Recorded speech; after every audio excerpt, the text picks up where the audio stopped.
Alright, so today we're talking about unit rates and slope. This will relate back to our last section on just slope. Our key concept is the rate, which is a ratio that describes how one quantity changes as another quantity changes. Remember when we talked about slope, I said that rate was another term for slope. And unit rate is the rate for 1 unit of a given quantity. So we have a graph here which is showing the plant height for every week. And so what we would do is we would pick 2 points and we could find our slope from those 2 points, or the change from those 2 points. So I've got the point 0.02 and the 0.36. And so from here I'm going to take y minus y over x minus x. So I end up with 6 minus 2 is 4, and 3 minus 0 is 3. So what this stands for is that we grow 4 inches for every 3 weeks. And so that would be our rate. I can turn this into a unit rate by doing the division. Well, 3 doesn't divide into 4 evenly, but that would keep it as a fraction 4/3. So we grow 4/3 inches per, oops, I forgot to put inches in there. Inches per week. So basically 1 1/3 inch growth per week of growing. And so again, 4 inches in 3 weeks, it would be our rate. Our unit rate is that we are growing 4/3 inches per week because we're finding it for just 1 week. So here we are looking at example 1. The graph shows the amount of milk used to make a particular cheddar cheese.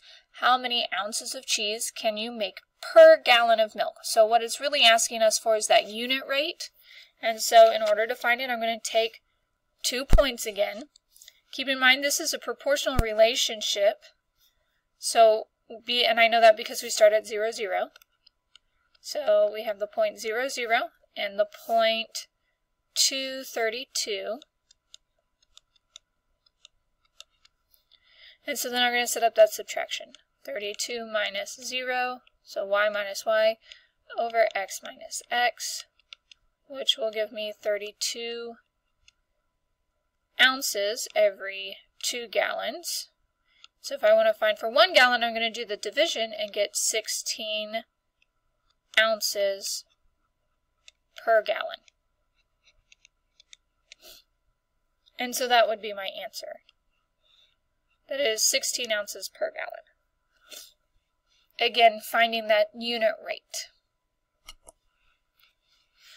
Example 2, your neighbor burns 88 calories in 8 minutes.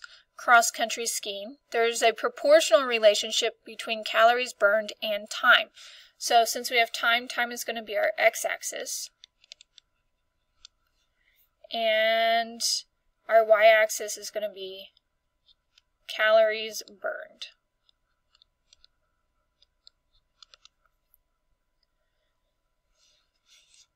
And so in the end, we're going to end up graphing this. But what I want to do is find the unit rate for our calories per minute. Knowing that it is a proportional relationship, that means we know that we are starting at 0, 0.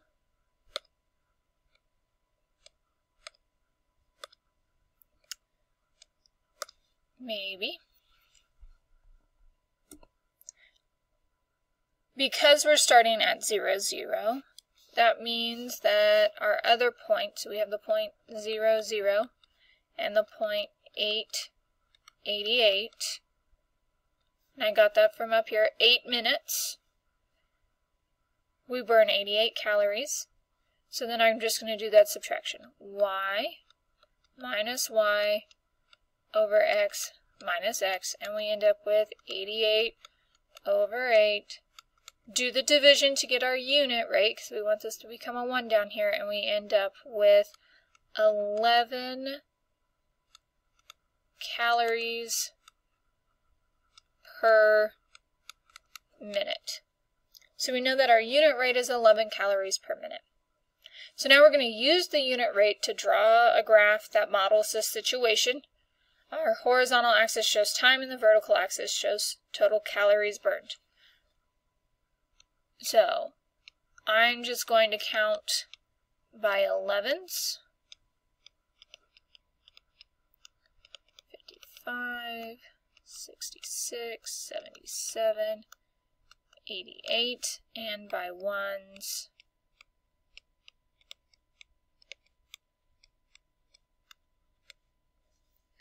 And so we know that for every 11 calories, or for each week, or minute, we burn 11 calories.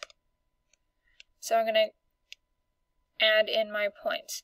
So then I go up another 11 and over 1, and up another 11 and over 1, up another 11 and over 1.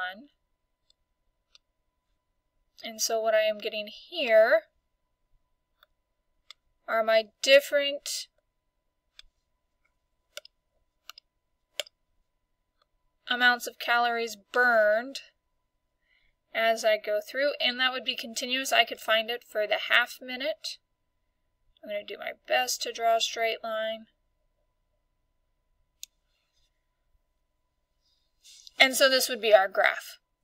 Now, what is the slope of our line? Well, for every 11 calories burned for each minute, so we went up 11 for every minute we went over, and so our slope, m, would equal 11.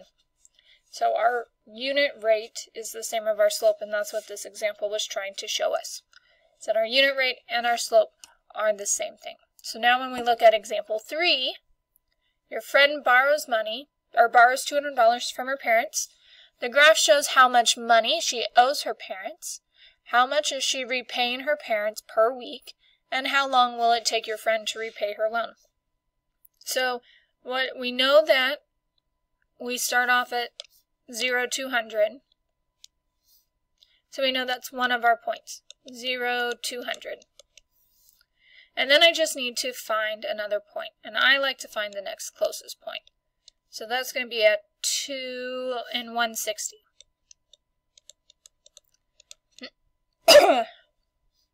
So those are my 2 points. I need to find my slope in order to find my amount that we are repaying back per week. So 160 minus 200 over 2 minus 0. So 160 minus 200 gives us a negative 40. And 2 minus 0 is 2. And then from here to find per week, I want 1 week. So I'm going to take negative 40 divided by 2. And we know that she is paying $20. So to answer that first, how much is she repaying her parents per week? She is repaying them $20 per week. And then how long will it take your friend to repay her loan? Well, we can do that in a myriad of ways.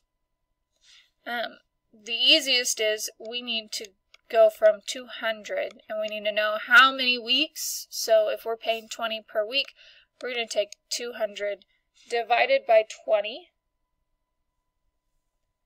And so 200 divided by 20 will give us 10. So it'll take her 10 weeks to pay back her parents. And then that's our final answer. So again, we're using slope just like we did last lesson. It's just now we're putting units with it. So this one we solved $20 per week, and then went and found how long it would take her to pay off her loan. Keep in mind, not all of these are proportional relationships. Like this one is not a proportional relationship. We easily could have written an equation and solved if we wanted to. And that is it.